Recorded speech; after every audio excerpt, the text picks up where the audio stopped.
Welcome back to the Wargrove of Well, and in today's video, I'm going to be talking about a different way to play Age of Sigmar, a 2 versus 2 game. Now, I think that this is a very interesting way to play Age of Sigmar, and I personally very much enjoy doing 2 versus 2, especially at my local game store. I think it just adds a whole bunch of flavor that you could play around with and ways to flavor things up a bit if you're tired of the standard 2,000 points slog, 1 versus 1, etc.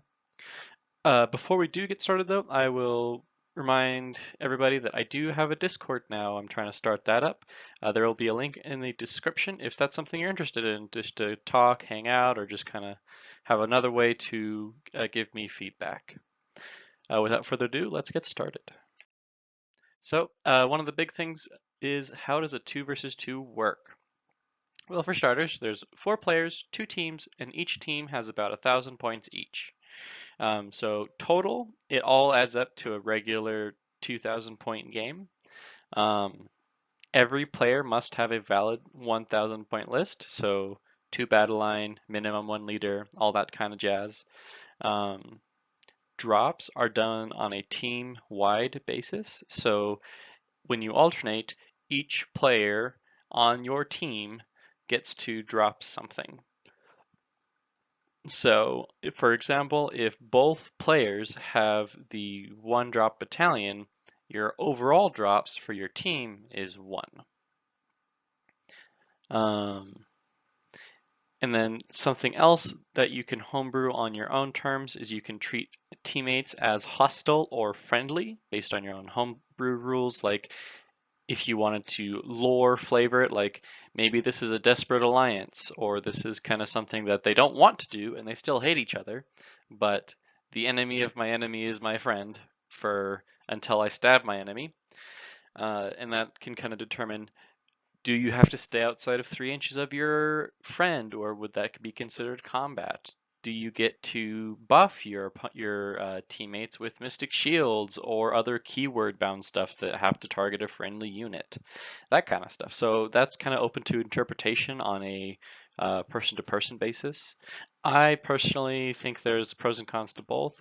I do like the treat teammates as friendly, just so you can kind of buff friendly units if you just want to do that just for fun. But that's kind of a homebrew style thing. Each player gets their own command point pool, and each player can do a heroic action per hero phase. So in total, you'll have 4 heroic actions per hero phase. And then lastly, combat alternates as 1 combat for team. So it's basically the exact same as regular Age of Sigmar. You can just nominate units from any player on your team when you're ready to go. But beyond that, it's pretty much the exact same. Objectives work the same. Deployment works the same unless you want to change it. It's just kind of another way to play. So, what are the main benefits of a 2v2? For starters, it's a significantly lower barrier to entry for new players. In my humble opinion, I think that the price and the kind of expenditure to get to 1,000 points as opposed to going from 1,000 to 2,000 is much easier. Just get a start collecting box, maybe a box of another unit that you like, and then a hero, and for the most part, for most armies, that's 1,000 points. There's a few start collecting boxes that are kind of garbage in terms of the amount of points you get in the box, but those tend to be just for horde-based armies. So you might just have to get a little bit more. But otherwise, only needing 1,000 points is much easier than a full 2,000 points. So you can get more people involved, get new people into the game, and maybe just kind of convince, hey, one of your buddies who's on the fence about Age of Sigmar, like, hey, just get a few models and let's test it out. Just kind of an easier way to let new people play and get the full experience. It's also a great way to mentor new players. So you can team up a new player with an older player who kind of knows the game a bit more to help guide them through the process. So it's not as daunting. Another thing is it allows for really wacky combos.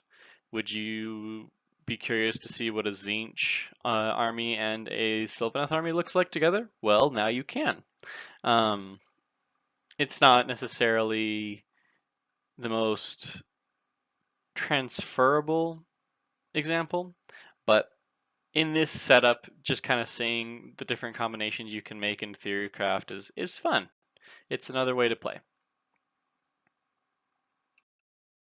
Um, Last but not least, a little odd tidbit that I would like to draw attention to is GW Games Workshop used to have 2v2 rules, or a skeleton of 2v2 rules called Coalitions of Death.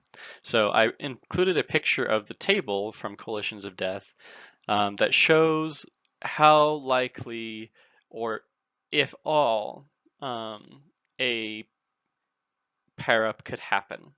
And there's different tiers that would provide different debuffs or buffs to your army if they make this pair up. Uh, this isn't necessarily gospel. You don't have to use this table. It's just another little rule set. I don't remember the exact debuffs or buffs depending on the grade of coalition. You'd have to try and find those rules because I don't think I have them anymore, but I just thought I'd like to share the table. They could easily be incorporated into 3.0 if you want to homebrew them. Like I said, it's a pretty skeletal set of rules that can be adapted easily. Well, that was a short little video on how to play Age of Sigmar in a 2 versus 2 game. I think that everyone should at least try it at one point or another. If you have the friends and the armies to do it, I definitely think it's a worthwhile endeavor just to say you've done it and move on if you don't like it. Well, this has been the Wargrove of Woe, and if you enjoyed the content, please consider subscribing or liking the video and commenting, and check the link in the description for my Discord if you want to just hang out. Well, I'll talk to y'all later.